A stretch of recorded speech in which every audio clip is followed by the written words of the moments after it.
আসসালামু আলাইকুম, কেমন আছেন সবাই? এখানে সকালে আমি ঘুম থেকে উঠে আগে ভাত বসাই দিছি। আজ কয়েকদিন না কারেন্টে প্রচুর ডিস্টার্ব করে। কারেন্ট তো থাকেই না, সকালে যায় আর সন্ধ্যার সময় আসে, সারাদিন একটুও কারেন্ট থাকে না। আর এই জায়গায় আমি লাউ দিয়ে মাছ দিয়ে রান্না করব, সেই জন্য লাউটা আগে ভালো করে কষায় নিচ্ছি। আজকে হচ্ছে ভাবছি যে বিকালের দিকে বাবার বাড়িতে যাব, মানে বাবার বাসায় যাইতে চাইছি, একটু কাজ আছে এই কারণে। এর জন্য সকালে আর কি একবারই রান্না করব সবকিছু, যাতে বিকালে আমার শ্বশুর শাশুড়িকে আর রান্না করতে না হয়, আর আমি যাওয়ার আগে সবকিছু কাজটা সেরে যাবো, আবার কালকে সকালে চলে আসতে পারি, কারণ আমার যা থাকার মতো পরিস্থিতি নাই, মানে থাকতে পারি না। মেয়েরা বাবার বাড়ি থেকে চলে আসার পর শ্বশুর বাড়ি মাসের পর মাস থাকে, সমস্যা নাই। তবে বাবার বাড়িতে একদিন গেলে পারে এই সব কিছু মনে হয় যে একদম এলোমেলো হয়ে যায়, কিচ্ছু আর হয় না, তখন আর কোনো উপায় থাকে না। যদি কেউ না থাকে তাহলে কি হবে? তারপর মানুষের হচ্ছে মেয়েদের জীবন এরকমই, সবকিছু মানায় নিতে নিতেই চলে যেতে হয় জীবনে। তবে যদি কোনো ভালো মানুষ জীবন সঙ্গী হয়, এই কষ্টগুলো কষ্ট মনে হয় না। যদি কোনো মতো দেখা যায় যে জীবন সঙ্গীটাই খারাপ হয়, তাহলে এই কষ্টগুলো আরো দ্বিগুণ হয়ে ওঠে। আফসোস তখনই লাগে মেয়েদের, যখন দেখা যায় যে না যাওয়ার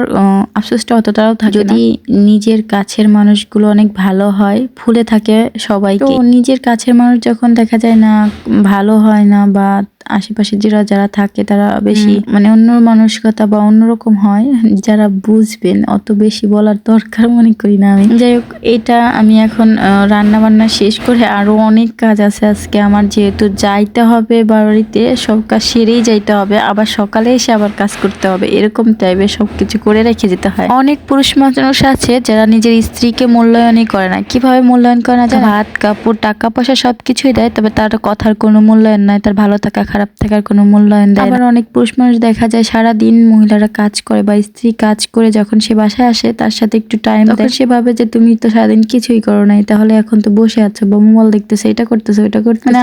তারা সময় দিলেও সমস্যা, আবার না দিলেও সমস্যা। আমি অনেকেরই দেখি যে আবার সময় না দিলেও অনেক কিছু বলে যে আমি আসছি বাসায় আর তুমি এত কাজ কাম করতেছো, মানে সময় দেওয়ার টাইম। মেয়েদের কোনো দিকে যে শান্তি নাই। যাই হোক, ওই সব কথা বাদ দিই। এখানে হচ্ছে আজকে আমি ফার্স্ট ধনিয়া পাতা উঠাইতে আইছি, মানে ছোট ছোট, এগুলো আজকে তরকারিতে দিব। আমার গাছের থেকে আজকেই ফার্স্ট উঠাইছি। এটা মেবি লাগাইছি, বুনেছিলাম মানে 10-12 দিন হয়েছে, এর মধ্যে হচ্ছে এগুলো হয়েছে। তো এগুলোর সেন্ট কিন্তু অনেক মাশাআল্লাহ ভালো, নিজের হাতে লাগানো। তারপর আমি উঠাই নিয়ে আসা হচ্ছে ভাজিতে, আর হচ্ছে যে সবজি তরকারি রাঁধছি মাছ দিয়ে, ওইটার মধ্যে দিছি। আর এইদিকে হচ্ছে আবার কিছু জিরা আর হচ্ছে সস নিয়ে আসছিল, এগুলো হচ্ছে মাহফিলের, আমাদের বাসার জন্য না, আমি বাসার জন্য তো সৌদি আরব থেকে আসার সময় নিয়ে আসছিল, আবার পরে হচ্ছে এনে বাবা আসছিল তখনও নিয়ে আসছিল। তো ওইগুলো আছে, এইগুলা হচ্ছে মাহফিল যে হবে আমাদের বাসায়, সেই মাহফিলের জন্য এগুলো আর কি, মানে রোদি দিয়ে ঝাড়ু দিয়ে ওগুলো ভাঙায় নিয়ে আসবে। সস আছে, মরিচ আছে, জিরা আছে, এই সবগুলাই হচ্ছে ভাঙায় আর তারপর গুঁড়া করে নিয়ে আসবে। এর জন্য একটু রোদ্রে দিতে হয়, না হলে তো ভাঙানো যায় না, ভালো হয় না। হ্যাঁ, বলতেছিলাম যে তুমি রোদের থেকে সরো, প্রচুর রোদের তাপ, যতই এখন ঠান্ডা বা ও আসুক না কেন, রোদের অনেক, সেই কারণে ওরে বলছি যে তুমি একটু সরে যাও, রোদের মধ্যে থেকো না, তোমার কাজ করতে হবে না। ও বলতেছে আম্মু তোমার সাথে আমিও কাজ করি। বলতেছি থাক, আমি একাই পারবো। সে তো কোনো মতেই শুনে না। জানি এখন হয়তো করতেছে, বড় হইলে ডাকলেও হয়তো পাওয়া যাবে না, জানি না। ছেলেরা তো মানে থাকতেই চায় না বাসায়, ওরা জায়গায় জায়গায় ঘুরে বেড়ায়, ওরা কথা শুনে না তখন আর। তবে সব ছেলে একরকম হয় না। তো ও হচ্ছে আমি যেটা করি ওইটা দেখে, তো এটা করার চেষ্টা করে সবসময়। হয়তো ওর বাবা বাড়িতে থাকলে ওর বাবার কাছ থেকে ও বাবার মতো ওইগুলাই করতে চাইতো, যেহেতু ওর বাবা বাসায় থাকতো, এর জন্য দেখা যায় ও আমার যেগুলো করা দেখে ওইগুলাই করতে চায়। আমার থেকে সবকিছু নিয়ে আসে, বলে যে আম্মু আমি রান্না করে দিই, আমি এটা করে দিই, ওইটা করে দিই। এই জিনিসগুলো আমার অনেক ভালো লাগে। আসলে ছেলে মানুষ হইলে যে শুধু বাহিরে কাজ করতে হবে এরকম কোনো কথা নাই, পরিবারে কিছু হেল্প করলে কোনো দোষ আছে? অনেকে তো দোষ মনে করে, ভাবে যে বাড়ির কোনো কাজ করবে কেন ছেলেরা, আসলে তাই না। নবীজিকে এরকম শিক্ষা আমাদের দিয়েছে। আমরা কিন্তু হাদিস পাততে অনেক জানি, কিন্তু হাদিস মানতে কয়জন জানি? শুনি